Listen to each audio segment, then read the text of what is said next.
Nusantara yang terdiri dari berbagai ragam suku dan budaya mempunyai cerita yang kaya. Setiap daerahnya bahkan mempunyai legenda yang juga termasuk mitos mistis.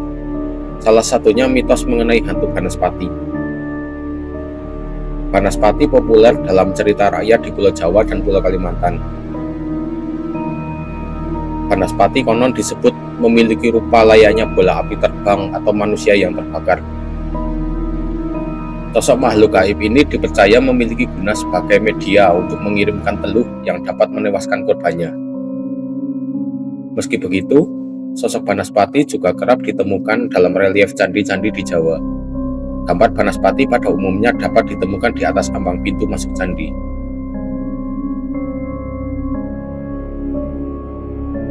Banaspati merupakan legenda atau cerita di masyarakat mengenai sosok makhluk halus yang menjadi bagian dari budaya masyarakat Indonesia. Sosok Banaspati seringkali ditemukan dalam arsitektur candi di Pulau Jawa. Sosok Banaspati digambarkan sebagai relief dengan kedok kepala raksasa. Pada candi di daerah Jawa Timur, sosok Banaspati atau yang disebut sebagai kala atau kolo di Jawa Tengah pada umumnya dapat ditemukan terpahat pada bagian atas lubang pintu masuk di ruang sucinya masing-masing. Banaspati sendiri dikenal sebagai penjaga hutan. Banaspati atau kolo dipasang di atas ambang pintu candi dengan harapan sebagai penangkal pengaruh jahat yang hendak masuk ke dalam candi. Dalam kepercayaan masyarakat, Banaspati dikenal sebagai hantu yang mempunyai elemen api. Banaspati dikenal sebagai makhluk mistis yang memiliki kekuatan besar dan bisa saja ditemukan di dalam hutan ataupun digunakan oleh dukun sebagai sarana ilmu hitam.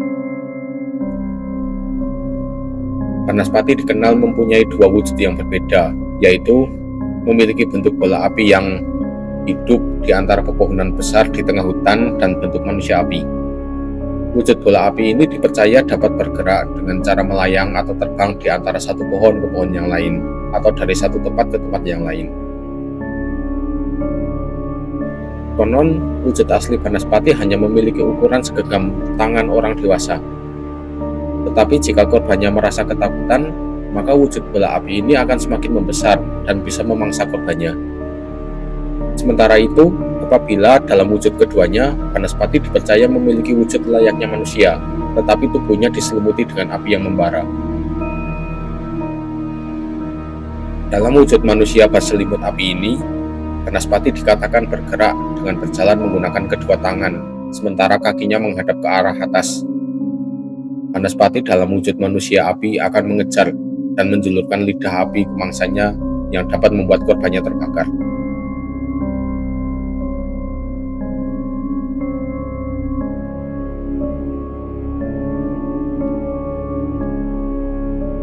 Dalam kepercayaan masyarakat yang ditulis oleh situs budaya Indonesia, Banaspati diyakini merupakan salah seorang tokoh yang mengadopsi ilmu hitam yang terjadi di era kerajaan Majapahit.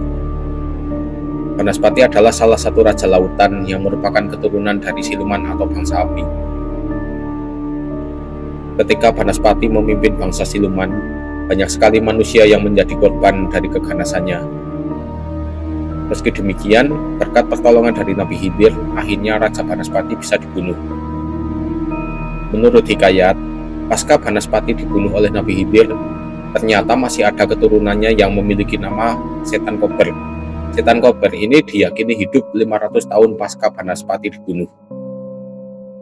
Banyak masyarakat Jawa yang mempercayai bahwa Setan Kober yang merupakan keturunan Banaspati ini hidup di daerah hutan Panji. Masa-masa kejayaan dari Setan Kober tersebut berlangsung tepat pada era keemasan kerajaan Majapahit.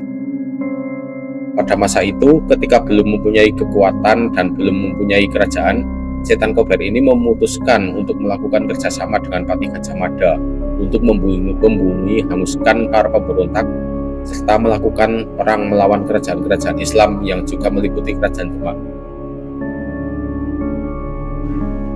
Setan Kober ini dikenal mempunyai sifat yang licik dan sangat sakti. Pada masa perang antara Majapahit dengan Demak Bintoro yang kala itu dipimpin oleh Raden Fatah, Setan Kober ini kerap membuat kerajaan Islam mengalami kekalahan. Singkat cerita, setan kober ini pada akhirnya berhasil dikalahkan oleh Pangeran Sutawijoyo. Hingga saat ini keturunan Banaspati pun dipercaya masih tinggal di hutan Panji, serta mendirikan kerajaan di lautan. Ada 3 jenis setan Banaspati yang dikenal secara luas oleh masyarakat Jawa dan dengan wujud yang berbeda-beda. Di antaranya yang pertama, Banaspati Geni. Jenis Banaspati Geni bersenyawa dengan udara, serta udaralah yang menjadi sumber dari kekuatan utamanya. Sumber kekuatan utama lainnya ialah rasa takut manusia. Semakin besar rasa takutnya, semakin besar juga kekuatan dari Banaspati tersebut. Jenis ini menyerang targetnya melalui udara untuk membuatnya lebih kuat dan lebih membara. Energi udara yang dimanfaatkan oleh Banaspati Geni ini menambah kobaran apinya menjadi semakin besar. Yang kedua, Banaspati Tanah Liat atau Lempung. Jenis Banaspati ini kerap bersembunyi di hutan. Dia senang menghisap darah korban hingga habis. Incarannya yaitu orang yang tak menapakkan kakinya langsung ke tanah. Cara paling mudah agar tidak diincar oleh Banaspati jenis ini adalah berdiri langsung di tanah tanpa alas kaki. Banaspati jenis Tanah Liat ini tak akan menyerang orang yang menapakkan kakinya langsung ke tanah. Yang ketiga, Banaspati Air. Jenis Banaspati Air mengincar target di air. Caranya seolah-olah menenggelamkan korban di dalam air.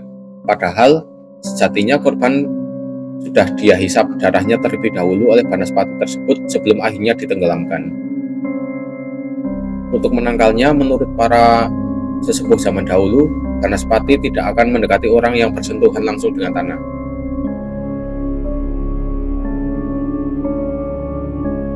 Selain Banaspati, ada 4 hantu lainnya dalam mitologi Jawa yang berwujud api.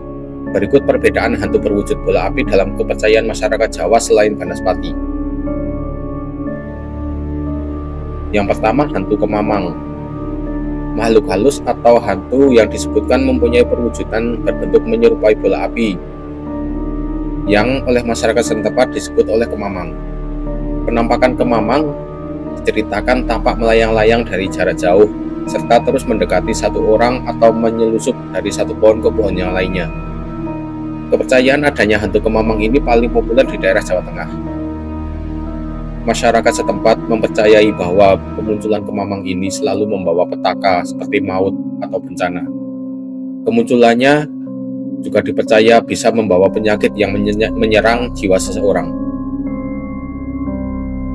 Hantu yang kedua yaitu Lampor. Selain itu, makhluk halus berwujud bola api lainnya yaitu Lampor konon merupakan barisan atau pasukan makhluk halus yang berasal dari Laut Selatan. Dijelaskan bahwa penampakan Lampor sendiri disebut akan tampak layaknya api yang berjalan dari kejauhan. Lampor konon anak buahnya Nyai Roro Kidul. Ini cuma mitos. Dengan kemunculannya serta perwujudannya seperti bola api, maka ada masyarakat yang menyebut Lampor ini dengan nama Obor Setan.